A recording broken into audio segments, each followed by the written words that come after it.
Daniel aqui, e no capítulo 5 ele já fala propriamente sobre a ordenação das nossas ideias. Ele já disse um pouco sobre a organização, sobre a influência de itens até iniciar a produção, mas é aqui no capítulo 5 onde ele aborda sobre a ordenação do processo intelectual, do processo de exposição de ideias. E o item que ele prefere começar é sobre prazo, sobre ter uma meta a ser alcançada e atingi-la. Inclusive, ele fala o seguinte: é interessante até que não tenhamos tempo o suficiente para executar, segundo a sua avaliação. Então, se você vai fazer um trabalho intelectual que precisa um dia, se você tiver um turno, é possível que você faça aquele trabalho e que, por essa limitação de tempo, você tenha que dar tanta atenção nas horas ativas para aquele trabalho, ao ponto de você conseguir executar e fazer ótimas conexões, conseguir executar com maestria até. Então, o tempo é importante para atingir uma certa meta e se você não tiver tempo suficiente, e aí eu lembrei, né, durante a graduação, temos um volume intenso de estudos para aprender e um dia, 2 dias antes da prova, a gente consegue revisar todo o conteúdo. Como é que a gente não conseguiu fazer aquilo durante as 3, 4 semanas que antecederam a entrega do conteúdo ali pelo professor e a gente consegue fazer isso em 2 dias antes da prova? Então, o tempo ajuda, nos empurra para o desenvolvimento de execução propriamente do trabalho intelectual, que é a produção. Algo que vai surgir da sua produção intelectual. E ele coloca o tempo como um fator que vai nos coagir, e isso gera um benefício na produção intelectual. Há uma dificuldade durante esse progresso e, mais uma vez, durante essas dificuldades, vão se revelando as imperfeições próprias da característica humana. Então, o difícil da vida, sobretudo aqui ele coloca na produção, é que para que isso se torne recorrente, nós precisamos ter o nosso método e que esse método seja replicável em vários momentos. Se você escolhe um método de alta complexidade e esse método precisa ser revisto todas as vezes que você vai começar a produzir, esse esforço que você vai demandar ou utilizar para iniciar esse trabalho vai impactar negativamente na sua produção. Então, o difícil é ter um método, definir qual é o seu método, que é baseado na sua duração íntima, que eu citei outra vez, que é baseado também no rigor crítico para ver as distrações no ambiente, e aí você tem um método de produção e replica ele várias vezes. Consulta fontes, faz o texto, deixa a maturação acontecer, no outro dia revisa. Então, esse é o método que eu já descrevi em outros momentos, que difícil da vida é replicar, fazer várias vezes. Basicamente, ele cita, sem usar o nome, que é importante que tenhamos disciplina. A gente pode colocar tudo dentro dessa disciplina. A forma como você escreve, onde você escreve, o ambiente, o que, o volume, o tempo que você utiliza. Então, são vários esses aspectos que demarca que o sucesso advém de você fazer essas coisas recorrentemente. Disciplina.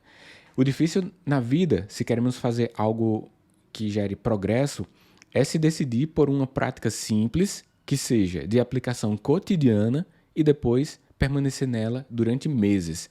Quando eu fiz o meu livro Inteligência Financeira para Médicos, eu tive por semanas, teve um período de produção, ficou maturando, mas quando eu decidi fazer mesmo, eu fiquei por algumas semanas. Basicamente, ele me tendo como 80% do meu trabalho, da minha força de trabalho dedicada à produção desse livro. E, nesse momento, ele ficou talvez 1 ano só, aos poucos, pingando ali, fazendo alguma coisa, mas em poucas semanas ele chegou ao final. Então, o esforço que eu dediquei para aquelas semanas foi que demarcou o progresso significativo desde a revisão da obra a que ela saísse mesmo do papel das ideias ali e fosse para linha de impressão. Eu tive que ter método, né? Ter um tempo no computador, verificando aquilo, eliminando as distrações e fazer aquilo de uma forma repetitiva me deu a ideia, a motivação de que eu possa replicar, e por isso que veio outras publicações, porque aquela primeira ali me deu uma experiência de ter um método que gera um resultado significativo. E ao reconhecer isso, eu fui replicando. O mesmo método, de uma forma talvez até inconsciente, é que eu utilizo para as gravações dos conteúdos aqui. Eu já sei qual toda a dinâmica para que eu possa replicar e não tenha que ficar pensando todas as vezes que eu vou produzir algo novo.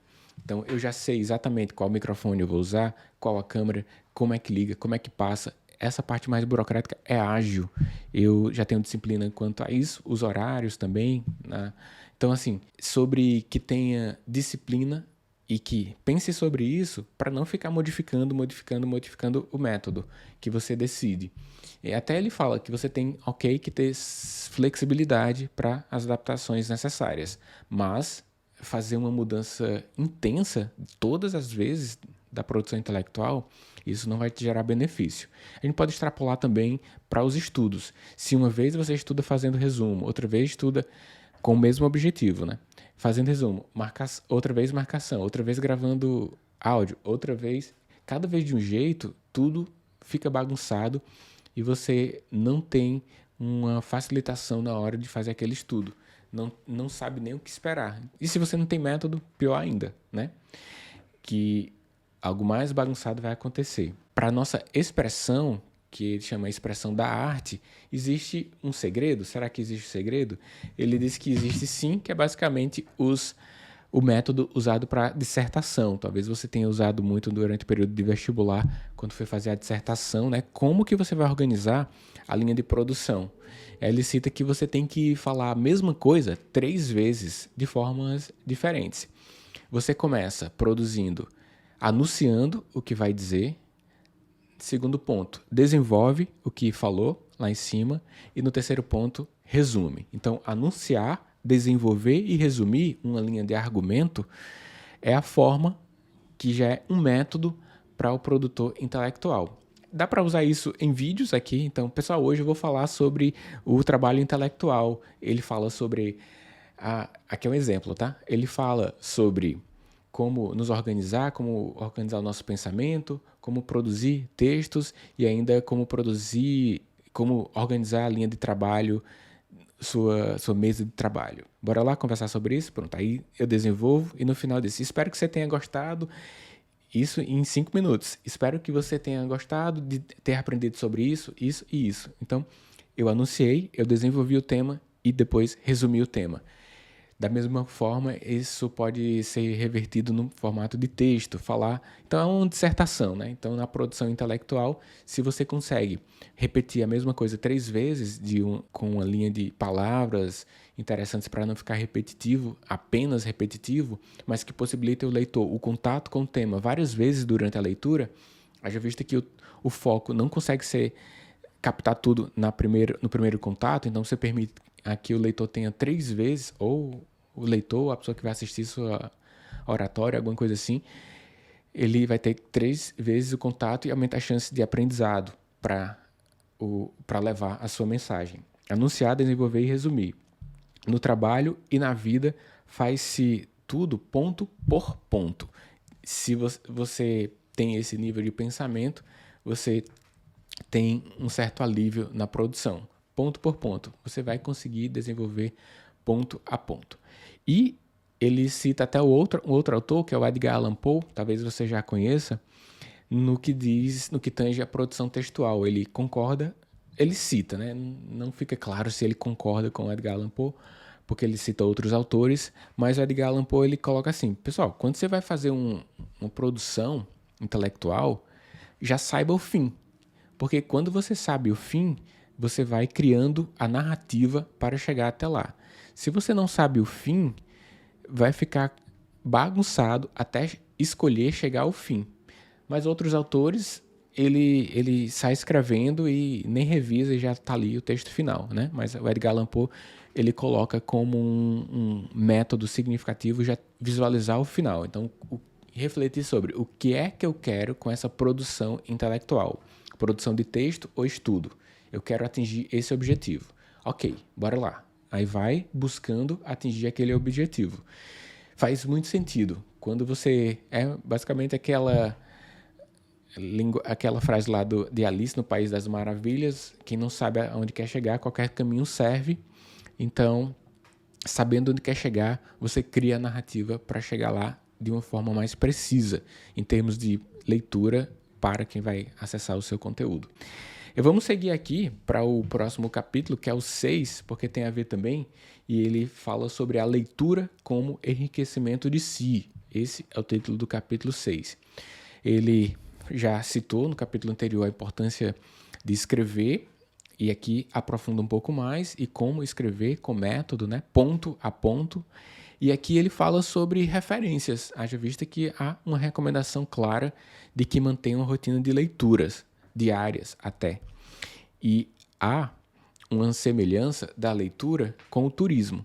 Até eu fiz, ao finalizar a leitura desse livro, comentando com a minha esposa, eu falei assim: Josiane, o nome dela, você conhece o Brasil ao ponto de conseguir descrever como é o Brasil em termos políticos, sociais, geográficos, para uma pessoa que nunca veio até o Brasil?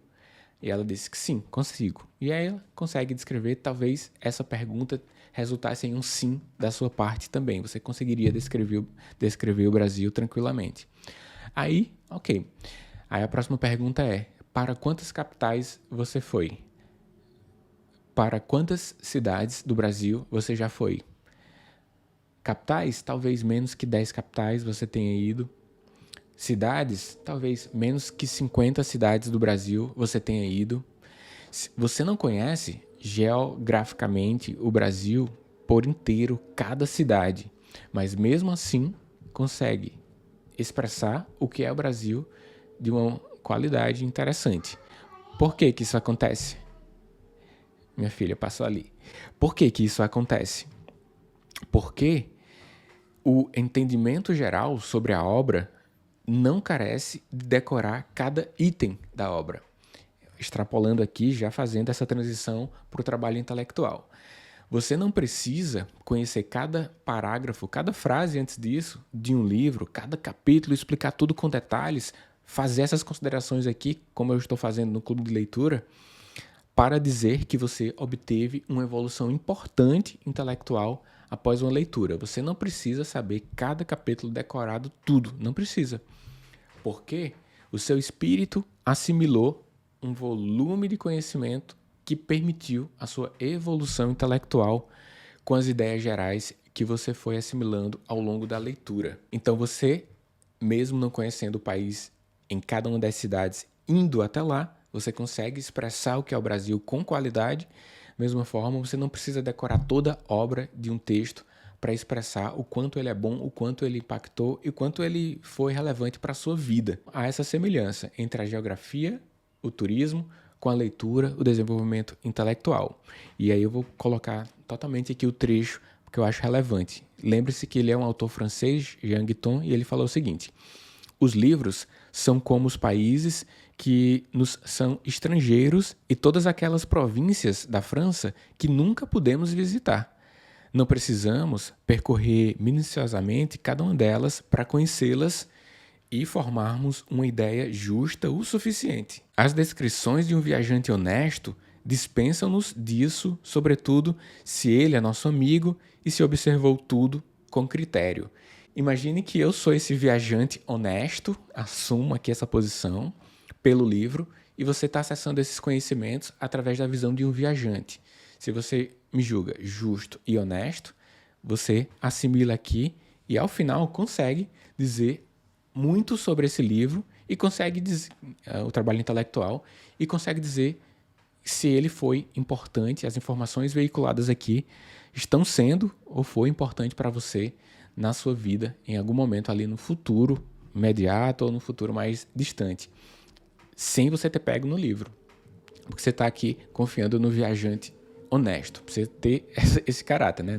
Não é qualquer viajante que pode contar para você sobre o livro, mas um viajante que você julgue honesto. E se você quer consultar a fonte primária, aí você segue para lá também, mas terá tido proveito desse viajante honesto, pois ele facilitou um entendimento da obra ao ponto de você avançar até sobre outros pontos lá na obra quando você acessá-la enquanto fonte primária. São vários os tipos de leituras, né? Então você pode pegar um livro um romance, por exemplo, quer ler do começo ao final para saber sobre toda a história, ou você pode ter uma questão a ser alcançada, essa iluminação, a questão ser resolvida. Então tem esses dois tipos de leitura. Para os leitores que buscam uma resposta, ao encontrá-la, a continuidade da leitura é dispensável. Quando você vai em busca de algo, de uma pergunta específica, por que o céu é azul, Deus existe, ou qual o tratamento de uma doença, ao encontrá-la no livro, você pode abandonar a leitura, pois o seu espírito já foi contemplado quanto ao anseio inicial. Isso se a leitura vai buscar resolver uma questão. Por que é interessante saber isso? Porque você não precisa ter o peso da pendência. Quando você lê um livro, encontra uma questão, é próprio de a gente não deixar alguma pendência, que é não ler todo o livro. Mas você tem essa ideia mental de que o seu espírito foi contemplado com a informação, você já teve a evolução, o desenvolvimento intelectual, abandonar a leitura é algo que pode acontecer tranquilamente, e os grandes autores, ao ler grandes obras, eles falam isso também, né? Os grandes intelectuais falam isso. Às vezes eu tenho uma biblioteca intensa e eu recebo algum amigo e eles dizem: você já leu esses livros todos? Mas isso não é um anseio, não é uma intenção de quem tem grandes bibliotecas. Ele tem fontes, ele pode buscar resolver uma questão, pode ser uma fonte de pesquisa, e ele contempla os seus anseios ao consultar um capítulo, um parágrafo daquela obra. E essa visão, esse modo de pensar e agir também pode ser nosso ao agora ter que várias pessoas fazem isso, vários intelectuais. Eu só penso, até fiz esse grifo próprio aqui, que existe uma linha tênue entre dar continuidade à leitura ou parar por preguiça. Então, sempre haverá algo que você aprenderá com uma obra, mas se você resolver uma questão, será que não é interessante segui-la para ter novos aprendizados? Ou aquele tempo vai comprometer você a outras atividades? Cada um tem que fazer essa reflexão. Você pode encontrar itens que sequer você havia questionado, né? Se a gente estava no inconsciência incompetente, que é nem sabemos que precisamos. E aí nós nos deparamos com alguma informação que sequer havíamos cogitado a possibilidade de ter aquilo como uma pergunta, uma questão. Então, a continuidade da leitura poderia gerar benefício nesse sentido e divergir da linha de encontrar a questão e ser preguiça. Ele coloca dois pontos para a gente refletir. Por que um livro deveria ser escrito verdadeiramente e por que um livro deveria ser lido verdadeiramente? E atenção para esse verdadeiramente. Não é simplesmente assim, por que escrever um livro ou por que ler um livro? É porque verdadeiramente um livro deveria ser escrito ou porque verdadeiramente você deveria ler o livro. Escrito é o seguinte: um verdadeiro livro escreve-se por necessidade, tal como uma verdadeira leitura é aquela que fazemos no estado de espírito de fome e desejo. Um livro, para o autor, é uma expressão importante que ele tem e que acha justo, pois não encontra aquela expressão de uma forma frequente já na produção que já existe. O que ele tem de próprio, embora tenha várias referências, o que ele tem de próprio merece verdadeiramente ser exposto em uma linha narrativa que é própria do autor. Então, um livro verdadeiramente deveria ser escrito por isso. Quando o autor identifica que tem algo próprio que é dele, que precisa ser expresso, mesmo contendo várias referências. Agora, por que um livro deveria ser lido? Por um verdadeiro anseio e desejo de evolução de espírito, como representação, uma fome de desenvolvimento, de encontrar algo melhor da vida. E aí o romance se inclui nessa linha de livros que o autor recomenda que você deveria ler, né? Linha de desenvolvimento intelectual que você deveria ter. Ler romances. E por que ler romances? Porque nós não temos tempo suficiente de ter relacionamentos na sociedade para conhecer várias vertentes das pessoas, dos relacionamentos, e ao ler livros, você tem a chance de entrar em novas cabeças, em novos mundos, em novos comportamentos, e com isso aumentar o seu referencial sobre o que há de humano nas pessoas. Lógico que estou falando de bons livros, bons romances, e ele está falando disso também.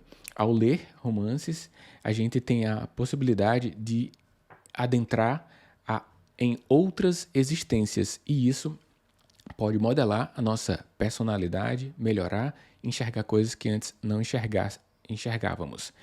Além dos romances, livros de história. Então, história te coloca o quanto o passado se faz presente hoje e você fica muito mais atento na repetição de itens ou na identificação de indícios de que a história vai se repetir. Por isso que eu tenho falado sobre que a história se faz presente hoje.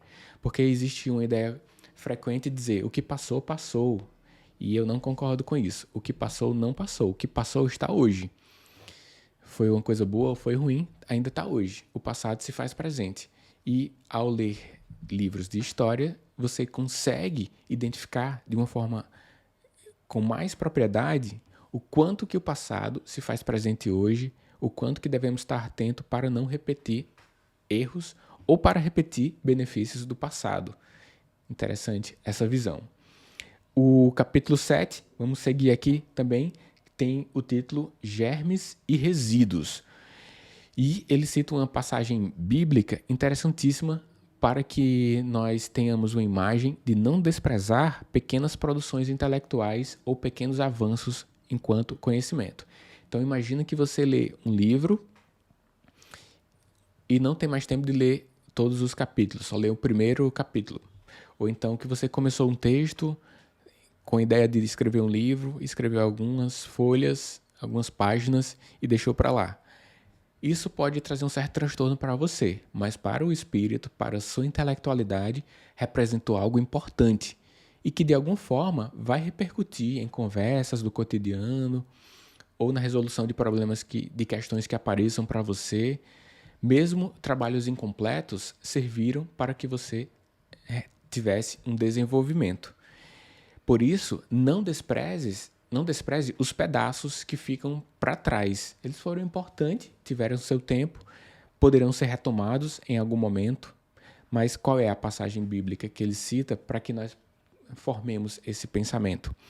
Recolhei os pedaços que sobraram para que nada se perca.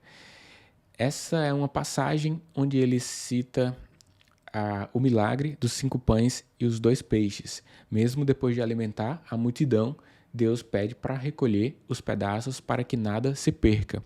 Aquilo pouco que ainda pode ter sobrado ali como pedaços pode formar algo significativo no futuro. E ideias, iluminações que chegam às nossas mentes precisam ser guardadas para que possa formar algo significativo no futuro, talvez, né? Talvez você use, talvez não. Então, um bloco de notas no smartphone ou anotado ali no papel mesmo pode servir de matéria-prima para um trabalho significativo em algum momento. Ele até coloca que as grandes obras dos autores clássicos, elas surgiram na adolescência, na infância, a partir de anotações que os autores fizeram. Ele foi juntando os cacos aos poucos e ele teve uma obra significativa. Mas quando você questiona um autor, quando que aquela ideia global veio à cabeça, foi lá na adolescência, na juventude, em algum momento lá atrás, que ele decidiu guardar aquelas informações. Era algo que incomodava ele há muito tempo. Portanto, se você tem uma iluminação, se uma ideia global vem até a sua mente, é pertinente anotar, pois a iluminação sobre um tema sempre é passageira. Então, anote para não perder. Se você faz isso com frequência, faz esse método, tem essa ideia de anotar, ao iniciar um trabalho, você vai ter maior facilidade. Desde que também possa desenvolver a capacidade de escrita. o Jean Guiton, ele recomenda que possamos desenvolver as nossas capacidades de escrita porque ela é importante para vários benefícios da nossa vida. Quando você fica só no campo da ideia global, você tem uma ideia sobre o tema, aí explica um pouquinho e abandona, só ideias globais, você não escreve, você não se permite organizar o fluxo de ideias. Ele tem uma lista de benefícios que justifica a importância de escrevermos. Você pode assumir, então, a rotina de escrita como algo prático desse capítulo. Por quê que é bom escrever? Qual a importância? Ajuda a atenção, ajuda a pensar, obriga a estender para fora o que se esconde dentro, nos modera enquanto pensamento, haja vista que a marcha do pensamento é mais ágil, mais rápida do que a marcha da escrita, e ainda nos alivia do peso do inexprimível e do inefável, aquilo que não se pode dizer e aquilo que não se pode nomear.